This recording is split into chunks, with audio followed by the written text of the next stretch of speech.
works with healing and movement. He says it's literally possible to identify a weakness and incorporate it to become a strength.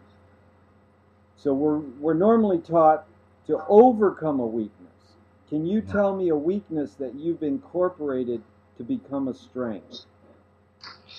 Well, yeah, I can. My wife was a student of Feldenkrais, by the way.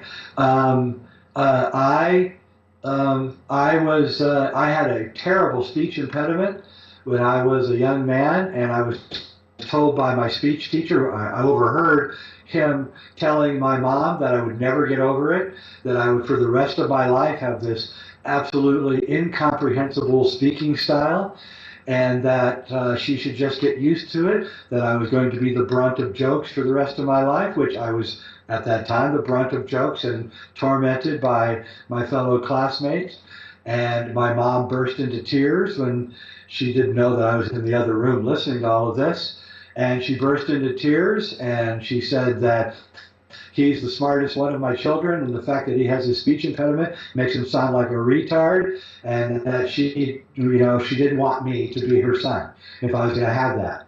And I was so floored by first even finding out that I actually had a bad speech impediment, because the one thing, if you have a speech impediment that you don't understand, is how you sound to other people. And so in that moment, I realized I began listening to myself speaking, and I heard my garbled speech and my horrible speech impediment, and I forced myself to become articulate, and I forced myself to pronounce each letter and every word correctly, and it gave me this incredible confidence overcoming that impediment. And I think, again, the shyness that the impediment gave me also became a strength, because in that shyness, I fell into the world of books and literature and not communicating. And then suddenly I could communicate well. But I love this whole idea of weaknesses are your strength. And I'm a martial artist, and I love the martial arts. And I think everybody on earth should do two things. I think everybody on earth should take an acting class, and I think everybody on earth should learn a martial art. And the reason I think everyone on earth should take an acting class is because it gives you such great insight into how you appear to the world. And it teaches you the body language that is so necessary to the correct communication. And I think everyone should learn a martial art because A, it gives you the confidence to not be afraid, especially women, and two, you learn your weaknesses, and you learn what makes you weak, why you are weak, and how you can overcome those weaknesses. And when I say martial arts, I mean, as a true Taoist, a true martial artist never gets in a fight, ever. That's the goal of martial arts, is to never get in a fight. So I had a guy at a bar, a drunk guy at a bar 20 years ago, come after me, and he was going to kill me for sure. I don't know why. He was just a redneck and wanted to kill me because I had long hair.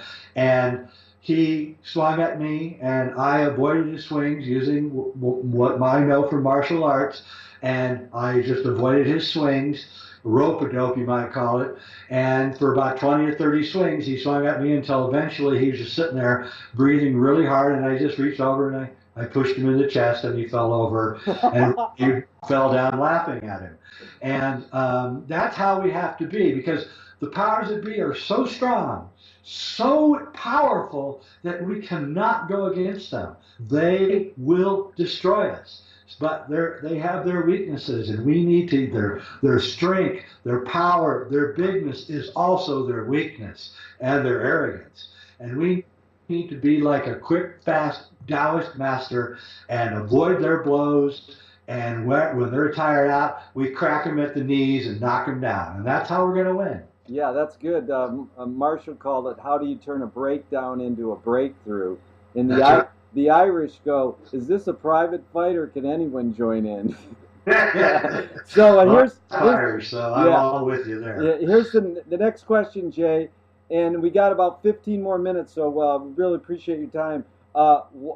Joseph Boyes said, "Make the secrets productive." And then Lou Welsh, who was the great beat poet turned previously ad man, who said, "Raid kills bugs dead." How's that for beat poetry? Lou Welsh says, "Guard the secrets, constantly reveal them." What role does, in commenting, keeping both these ideas, make the secrets productive, and guard the secrets, constantly reveal them, keeping that in mind, what role does secrets play in your creative process? Yeah, that's a good question. Well, there are secrets when you get old, and sorry about that, it's another robocall.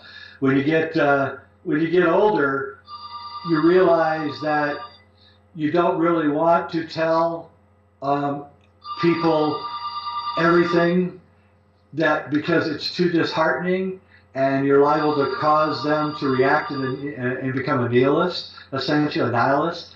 So you don't really want to tell people everything about the world that you know, because you'll scare the bejesus out of them.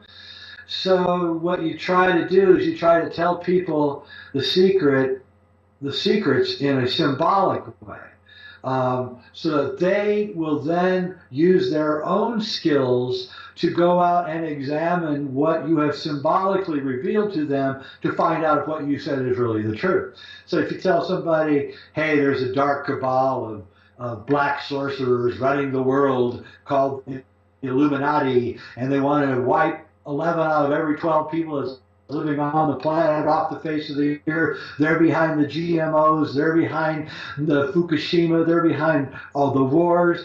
It's true. I mean, it's a true statement. But if you say that to people, most people are going to scream, run away, and dismiss you. So you can't do that. It's fun. And you got Alex Jones scaring the living hell out of everybody by saying this. But is Alex Jones really having a good effect on people? My answer is hell no. He's not having a good effect on people. He's got, this whole thing, and 90% of the people in complete and total denial over the whole thing. So I've chosen to, I don't think Alex Jones is necessarily wrong. I think his tactics are wrong, and I'm sure that Terence McKenna and a lot of other people would agree with what I'm saying if he were alive right now. So I've chosen to do it a different way and do it symbolically, release the complex truths in a way that is more palatable. Well put. That was good. I agree with you. And you evoked Bob Dylan, who says, "Don't ever tell anybody everything you know." And guess where he learned it? The Bible. Yeah. Well, I love Bob Dylan. Yeah. So how do you find peace of mind? Well, I edit every day. I mean, I meditate every day. I edit every day, too. I meditate every day. I do yoga. I do Tai Chi. I pet my cats. I take a walk in the woods. I try to ignore the 4 a.m. suddenly waking up and realizing some horrible truth, which happens to me because I refuse to ignore the truth. Ignore the reality, I should say, which I think makes people around me, my wife and friends, a little uncomfortable because I'm always reading, things that probably make more people uncomfortable. But I don't think I can make a decision because information is the only thing that's important to me. I don't think I can make good decisions without having the information as unstrained as possible. So, I know what's really going on in Fukushima right now, and it's not good. And I know what's really going on in the Middle East, and it's not good. And I know how much depleted uranium we're dropping on this planet every day, and it's not good. And I don't really like to talk about those things, but they're harsh realities, and we have to find some way to deal with them. Very, very good. And if you were